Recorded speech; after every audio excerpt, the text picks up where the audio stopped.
तर मित्रांनो, ठरलं तर मग या लोकप्रिय मालिकेमध्ये आता नवीन नवीन पीस येत आहेत. कालच्या 28 मेच्या भागात आपण बघितलं की मधुबनच्या आश्रमात एक डेड बॉडी सापडली आहे आणि पोलिसांना संशय आहे की तो खूनसुद्धा मधुबननीच केला आहे. अर्जुनला हे सगळं ठाऊक आहे की हे दामिनी आणि महिपतचं षडयंत्र आहे, पण तो आता मधुबनला अडकेपासून कसं वाचू शकेल आणि महिपत आणि दामिनीचं षडयंत्र कसं रोखू शकेल हे जाणून घेण्यासाठी हा भाग पूर्ण बघा. आजचा भाग सुरू करण्यापूर्वी तुम्ही जर चॅनल नवीन असाल तर चॅनल सबस्क्राईब करायला मात्र विसरू नका. तर मित्रांनो, कालच्या भागात आपण बघितलं होतं की अर्जुन आणि सायली मधुबनला हीच बातमी सांगण्यासाठी येतात, कारण त्या दोघांना भीती असते की बाहेरनं जर मधुबनला ही बातमी कळली तर ते धक्का पचवू शकणार नाही. म्हणून जसे दोघे मधुबनच्या रूममध्ये येतात, मधुबन मात्र त्यांची गंमतच करतात. ते त्यांना मिश्किलपणे विचारतात, आज काय रस्ता चुकला वाटतं किंवा तुमचा तो ट्रेजर हंटिंगचा गेम चालू आहे की काय. मात्र दोघेही उत्तर न देता ठामपणे उभे असतात. मग मात्र मधुबाऊंना कळतं की काहीतरी सिरियस घडलं आहे. ते सायलीला विचारतात, बाळा काय झालं ते सांग.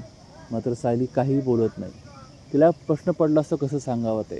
म्हणून ते मधुभाऊ आता कसे आहेत म्हणून जाणून घेण्यासाठी त्यांना प्रश्न विचारते की तुम्ही औषध वगैरे घेतली काय.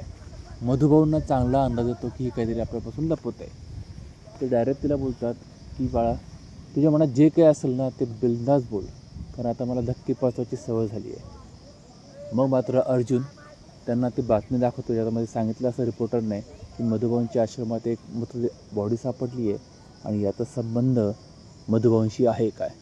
ती बातमी ऐकल्यानंतर मात्र मधुबनचा चेहरा पार बदलतो. ते एकदम सिरियस होऊन जातात. मात्र अर्जुन त्यांना धीर देऊन सांगतो की मधुभाऊ, काळजी करू नका, हा कोणाचा तरी प्लॅन आहे, कट आहे आपल्याविरुद्ध, मात्र मी तुम्हाला काही होऊ देणार नाही. मग मात्र मधुभाऊ शांतपणे सायलीला किंवा अर्जुनला म्हणतात की मला ना माझी काही काळजी नाही आहे, माझ्यासोबत काही झालं तरी चालेल, पण माझा हा जो आश्रम आहे ना तो अधिक बदनाम होतो आहे, मला ते टेन्शन येतं आहे. मात्र अर्जुन त्यांना धीर देत म्हणतो, मधुभाऊ तुम्ही बिलकुल काळजी करू नका, यातनं आपण सही सलामत बाहेर पडू आणि तुमचा आश्रमसुद्धा सही सलामत बाहेर पडेल. तुम्ही फक्त थोडा धीर धरा. आणि सीन शिफ्ट होतो मित्रांनो महिपत आणि दामिनीकडे. महिपत तिकडे दामिनीच्या ऑफिसमध्ये मात्र वाजत गाजत एंट्री घेतो. तो त्या दामिनीच्या पिऊनलाच घेऊन आतमध्ये येतो. दामिनी त्याला पाहून चिडते. ती त्या पिऊनला झापत बाहेर काढते आणि महिपतला म्हणते, काय चाललं आहे फालतू गोष्टी. महिपत म्हणतो, काय बोलताय मॅडम, तुम्ही त्या पाटलाच्या मुद्द्यावर अजून एक मुद्दा बसवला. ही गोष्ट माझ्यासारखी सणासारखीच आहे आणि माझी आई नेहमी म्हणायची की बाळा, सण साजरे करत जा. म्हणून मी आज ना हा 7 किलोचा केकच आणला आहे बघा तुमच्यासाठी. या केकवर ॲक्च्युली मी तुमचाच फोटो छापणार होतो, पण तुम्ही एवढी घाई केली की मला वेळच मिळाला नाही. मात्र दामिनी आणखी चिडते आणि हे काय आणलं आहे, परंतु हा केक कापायला चाकू आणला आहे. हा खोटा आहे प्लास्टिकचा. मी खरी तर मोठी तलवार आणणार होतो, पण तुमचा वॉचमनने मला आत येऊ दिलं नसतं. मग महिपतला दामिनी म्हणते, वा, एवढं तरी अक्कल आहे तुम्हाला. मग मात्र महिपत आणखी खुश होऊन म्हणतो, एकदा का माझी मुलगी या केसहून बाहेर पडली, मी बघा अख्खा पनवेलचं तोंड गोड करतो. मग मात्र चार्मिन त्याला म्हणते, कावत थिल्लरपणे एवढ्या लहान लहान विन तुम्ही एवढ्या लहान लहान जिंकण्याच्या गोष्टी तुम्ही सेलिब्रेट करताय. आपलं अजून मोठं पल्लं बाकी आहे, आपलं ही केस जिंकायची आहे. मात्र महिपत त्याच्याच तालामध्ये तो केक कापायला लागतो आणि म्हणायला लागतो, happy birthday Patil, happy birthday dear Patil. 113% आता पाटील काय सुटत नाही यातनं. आणि मित्रांनो, सीन शूट होतो पुन्हा सुभेदारांच्या हॉलमध्ये. प्रताप, कल्पना आणि पूर्ण बसलेले असतात आणि प्रियाने तिचं प्लॅनिंग सुरू केलं असतं. आता मधुबनच्या विरुद्ध तिने मोहीम उघडली आहे. ती मधुबनच्या विरुद्ध ह्या तिघांना भडकत असते. ती म्हणत असते, किती प्लॅनिंग लागतं ना हे सगळं करायला. मात्र ती जे काय बोलते ते मधुभाऊ, पूर्णाई आणि कल्पनाला काहीच कळत नसतं. ते विचारतात की काय नक्की कसलं प्लॅनिंग. मग मात्र ती सांगायला लागते, अगं मधुभाऊंनी ना त्यांच्या आश्रमात एक खून केला, अजून एक खून केला आणि तो खून केल्यानंतर त्यांनी ती बॉडी त्यांच्या आश्रमात फोडली. हे सगळं करायला प्लॅनिंग लागत नाही का. मात्र कल्पनामध्ये हे सगळं खरं आहे का. मग मात्र प्रिया तिला म्हणते, अगं तू न्यूज बघितली नाही वाटतं, न्यूजवर हे सगळं चालू आहे. पोलीस आले, पोलिसांनी ती बॉडी उकरली आणि ते तपास करतायत आणि सगळ्यांचा संशय ना मधुभाऊंवरच आहे. किती भयंकर आहे सगळं. मी त्या माणसाला आधीपासून ओळखत होते, पण तो एवढा वाईट असेल, एवढा निसरळ जाईल हे मला माहीत नव्हतं. त्यांनी विलास काकांचा खून केला रागातनं आपण हे समजू शकतो. मात्र हा खून त्यांनी कुणाचा केला आहे, कशामुळे केला आहे हे कुणालाच माहीत नाही. आणि सगळं टी व्हीवर दाखवत आहे बघून तर मलाही आश्चर्य वाटलं. अगं त्या लहानपणी आम्ही त्या गार्डनमध्ये खेळायचो, बागकाम करायचो आणि त्याच मातीमध्ये यांनी एक मृतदेह पुरला आहे हे आठवून म्हणजे हे विचार करूनच मला ना फार कसरी होतं. किती भयंकर आहे सगळं. तिचं हे बोलणं मात्र कल्पना आणि पूर्णाईला पटत नसतं. पूर्णाई म्हणते, इतक्या दिवसापासून मी मधुकर पाटलाला बघते, मला नाही वाटत तो माणूस असं काही करेल. आणि कल्पनासुद्धा म्हणते, अगं बरे तर दिसतं तसं नसतं, मात्र आता आपला प्लॅन उलटतोय की काय हे बघून प्रिया पूर्णाईला आणखी काही काही सांगायला लागते. ती म्हणते, तुला वाटलं होतं ना आधी तो माणूस चांगला नाही आहे. अगं तसंच आहे सगळं, तो माणूस खरंच चांगला नाही आहे. सगळे पुरावे त्यांच्यावर सापडलेत आणि तू म्हणते तो माणूस खूप चांगला आहे म्हणून. आता एकामागून एक पुरावे येतात ना, हे सिद्ध करतात की हा खून मधुभाऊंनीच केला आहे म्हणून. मला आता लाज वाटते की मी त्या माणसाला बाप म्हणत होतो म्हणून. मित्रांनो, म्हणजे प्रिया बघा कुठल्या खालच्या थराला जात आहे. एक तर मधुभाऊंवर तिने आधीच कोर्टामध्ये खोटी साक्ष दिली आहे आणि अजूनसुद्धा ती मधुभाऊंचा पिच्छा सोडायला तयार नाही आहे. आणि मित्रांनो, प्रिया हे सगळं सांगत असतानाच एंट्री होते पोलिसांची. पोलिसांना बघून ती फारच खुश होत आहे. पोलिसांना ती विचारते, काय झालं? पोलीस विचारतात, मधुकर पाटील इथे राहतात का? प्रिया म्हणते, हो इथे राहतात, पण काय झालं काय? मग पोलीस सांगतात की आम्ही त्यांना अटक करायला आलो आहे. हे ऐकून प्रिया जाम खुश होत आहे. ती पूर्णाईला म्हणते, बघ पूर्णाई, मी तुला म्हणाले होते ना की हा खून मधुभाऊंनीच केलं आहे. बघ पोलीस पण त्यांना अटक करायला आली. पण हे बाकीच्यांना काहीच कळत नसतं की काय चाललं आहे. आणि पाठोपाठ तिथे येतात रिपोर्ट तर तुम्हाला माहितीच आहे. ते डायरेक्ट प्रश्न विचारला होता, मधुकर पाटील इथे राहतात का? त्यांनी हा खून केला आहे, आम्हाला त्यांना स्टेटमेंट पाहिजे वगैरे वगैरे वगैरे.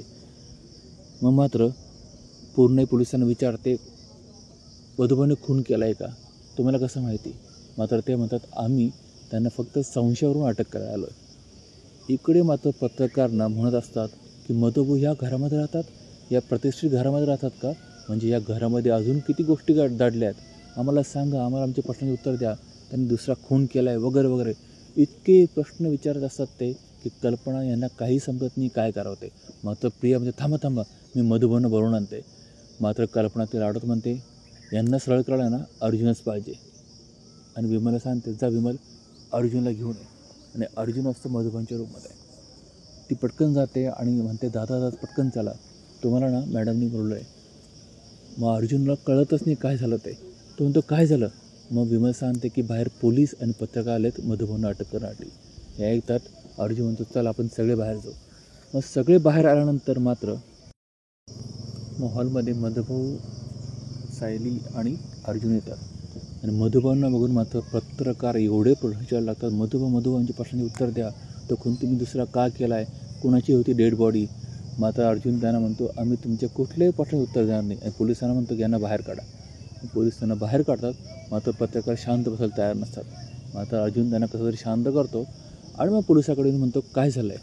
मग पोलीसवाले म्हणतात की आश्रमात आम्हाला डेड बॉडी सापडली आहे आणि संशयावरून आम्ही मधुभाऊंना अटक करायला आलो आहे. मग अर्जुन त्यांना म्हणतो, तुमच्याकडे वॉरंट आहे का? पोलीस त्यांना वॉरंट दाखवतो. मग मात्र अर्जुन त्यांना रिक्वेस्ट करतो की प्लीज ही अटक आपण 15 मिनटं टाळू शकतो का? कारण की त्याने चैतन्यला ते अँटिसिपेटरी बेल म्हणजे अटकपूर्व जामीनसाठी कोर्टामध्ये पाठवलं असतं आणि त्याला थोडा वेळ लागत असतो. तो फोन करत असतो पण चैतन्य काय फोन रिसीव्ह करत असतो. म्हणून तो पोलिसाला विनंती करतो. मात्र इन्स्पेक्टर म्हणतात की आमच्या हातामध्ये असताना तर आम्ही नक्कीच थांबलो असतो, पण ते आता शक्य नाही आहे. कारण पत्रकारांसुद्धा बंडावून सोडलं असतं. आणि मित्रांनो, हे सगळं बघून बिचारा सायलीला चक्कर येते. सायली चक्कर आली बघून अर्जुन टेन्शनमध्ये येतो आणि प्रिया पुन्हा या संधीचा फायदा उचलते. ती मधुभाऊंना म्हणते, मधुभाऊ बघा, सगळं तुम्ही करता आणि बिचारी भोगते ही सायली. तुम्ही सांगून टाका ना पटकन, तुम्ही किती खून केले, काय केलं वगैरे कबूल करून टाका ना. मग आता अर्जुन जाम चिडतो. तो म्हणतो, तन्वी शटअप. आणि त्याला चिडलेलं बघून कल्पना तन्वीला म्हणते, तन्वी तू शांत बस. आणि मग कल्पना अर्जुनला म्हणते, अर्जुन ह्याला वरती घेऊन जा. विमलला सांगते की अश्विनला फोन कर. आणि मग अर्जुन वरती घेऊन जायला लागतो. मात्र प्रताप त्याला म्हणतो, अर्जुन तू इथेच थांब. मात्र अर्जुन म्हणतो, नाही बाबा डॅड, मी सायलीसोबत राहणार. मात्र प्रताप त्याला समजून सांगतो, अरे तू एक वकील आहेस आणि वकिलाच्या नात्याने तुला इथेच राहायला पाहिजे. मी आणि कल्पना सायलीला वरती घेऊन जातो, तू काळजी करू नको. आणि कल्पना विमलला म्हणते, अगं अश्विनला फोन लागला की नाही? विमल म्हणते, मी फोन ट्राय करते पण ते काही रिसीव्ह करत नाही. आणि तिचं हे रूप बघ वरती आल्यानंतर मधुबनसोबत अर्जुनसोबत बघितल्यानंतर प्रियाचा चेहऱ्याचा रंग मात्र उडतो. प्रताप अर्जुनला विचारतो की सगळं काही ओके आहे ना, मधुबनची अट टळली का? अर्जुन म्हणतो सध्या तरी टळली आहे. आणि मित्रांनो, महिपत आणि दामिनी बसले असतात आणि दामिनीला कोणातरी फोन येतो आणि समोरचा माणूस सांगतो तिला की अर्जुन सुभेदारांनी अटकपूर्व जामीन वगैरे घेतला आहे. आणि ही ती बातमी ऐकून ती काही रिॲक्ट होत नाही, कारण तिला माहिती असतं अर्जुन हुशार वकील आहे आणि तो हे करणार होता. आणि ती ही बातमी महिपतला सांगते. महिपत मात्र जाम चिडतो. तो म्हणतो हे कसं शक्य आहे? आणि मला इथे अर्जुनचं कौतुक ऐकायचं नाही, मी मला पैसे कशासाठी येतो आहे? त्या मधुभाऊला त्या थेरड्याला आत टाका जेलमध्ये.